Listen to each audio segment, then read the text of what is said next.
Hi friends, कैसे हैं आप सब लोग। एक बार फिर से आप सबका मैं स्वागत करता हूं। दोस्तों, टीवी सीरियल अनुपमा में अब आप देखेंगे कि अनुज कपाड़िया स्पाइस एंड चटनी की रीओपनिंग से वापस तो लौट आएगा, लेकिन उसके मन में अजीब सी बीत रही होगी, क्योंकि उसे लगातार इस बात की फिक्र बनी हुई है कहीं यशदीप का प्रपोजल अनुपमा एक्सेप्ट न कर ले। उसके मन में ये सारी चीजें चल रही होती है। दूसरी तरफ श्रुति और आध्या को भी लगेगा कि अनुज का ध्यान कहीं और लगा हुआ है या फिर वो किसी टेंशन में डूबा हुआ है। हालांकि श्रुति भी यहाँ पर मौका देखकर एक बड़ी बात अनुज से कहेगी। वो कहेगी कि तुमने नोटिस किया कि यशदीप की नजरें सिर्फ अनुपमा पर थी और वो उससे बिल्कुल नजरें नहीं हटा रहा था। हालांकि श्रुति की इन बातों को सुनकर अनुज को और ज्यादा परेशानी होगी। इसके बाद अनुपमा को वो कई बार फोन करने की कोशिश करता है, लेकिन अनुपमा का फोन बाहर रखा होता है, जिसकी वजह से अनुपमा फोन पिक नहीं करती। दूसरी तरफ दोस्तों, यशदीप को मौका लगता है तो वो अनुपमा से अपने दिल की बात बोल देता है। अनुपमा बोलती है कि मेरे पास सिर्फ आपको देने के लिए दोस्ती है। अनुपमा बोलती है कि बाकी रिश्ते तो बनते और टूटते रहते हैं, लेकिन दोस्ती वाला रिश्ता वो रिश्ता होता है जो जीवन भर एक दूसरे के साथ रहता है।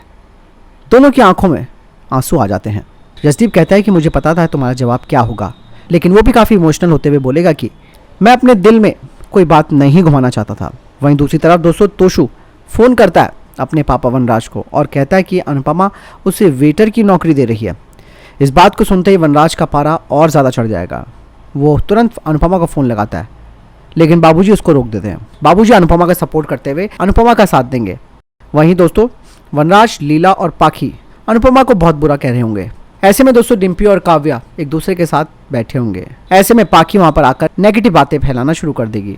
ऐसे में काव्या करारा जवाब देती है पाखी को और उसके मुंह पर दरवाजा बंद कर देती है। दूसरी तरफ यशदीप का प्रपोजल रिजेक्ट करने के बाद अनुपमा अपना फ़ोन देखती है कि अनुज ने कई सारी कॉलें उसे की हुई है।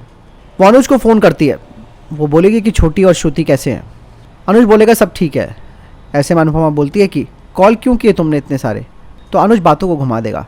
वहीं दोस्तों, इस टीवी सीरियल का प्रोमो वीडियो भी रिलीज़ हुआ है, जिसमें ये देखकर लग रहा है कि भले ही अनुपमा को कामयाबी मिलेगी, लेकिन उसकी मुश्किलें बढ़ने वाली हैं, क्योंकि सिर्फ उसे अपने परिवार और समाज को जवाब नहीं देना, बल्कि उसे अब मीडिया को भी जवाब देना होगा।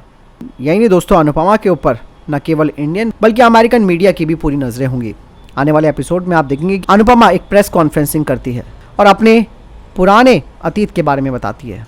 अनुपमा से दोस्तों जो प्रेस रिपोर्टर है कुछ ऐसे सवाल करेंगे जिन्हें सुनकर न सिर्फ अनुपमा बल्कि शाह परिवार से लेकर अनुज तक परेशान हो जाएगा। प्रेस कॉन्फ्रेंस में एक रिपोर्टर ये तक पूछ लेगा, क्या सच में तुम्हारी 2 शादियां हुई थी और दोनों ही फेल हो गई। ऐसे में दोस्तों, अनुपमा का चेहरा फीका पड़ जाता है।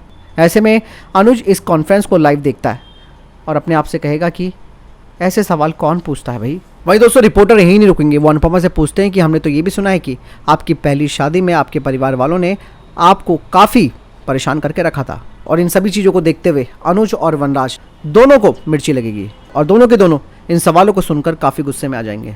उनको लगेगा कि अनुपमा या तो यहाँ पर गड़े मुर्दे उखाड़ेगी या फिर हमें बदनाम करेगी। यही नहीं दोस्तों, बाबूजी और बा और बाकी घर के जो सभी सदस्य हैं वो भी टेंशन में आ जाएंगे। लेकिन अनुपमा का ऐसा जवाब होगा जो कि सबको इम्प्रेस कर देगा। अनुपमा कहती है कि औरत की ज़िंदगी अक्सर उसकी शादी और तलाक यहीं तक सीमित रहती है। अगर आपको मुझसे कुछ पूछना है तो ये पूछिए कि मुझ जैसी कम पढ़ी लिखी औरत जिसे कि अंग्रेजी भी ठीक से नहीं आती, वो जब अमेरिका में आई तो उसे क्या क्या टेंशनें हुई। अनुपमा मीडिया वालों को करारा जवाब भी देती है। साथ ही वो बोलती है कि मैं आप लोगों से अपनी पर्सनल ज़िंदगी के बारे में कोई बात नहीं बताना चाहती। लेकिन ऐसा कहा जा रहा है कि दोस्तों, अनुपमा का ये जवाब काफ़ी महंगा पड़ेगा, क्योंकि ऐसे में मीडिया अनुपमा के खिलाफ हो जाएगा। आगे क्या कुछ होगा इसके लिए आप हमारे साथ बने रहिएगा। फिलहाल इस बारे में आपकी क्या राय कमेंट सेक्शन में लिखकर जरूर बताइएगा।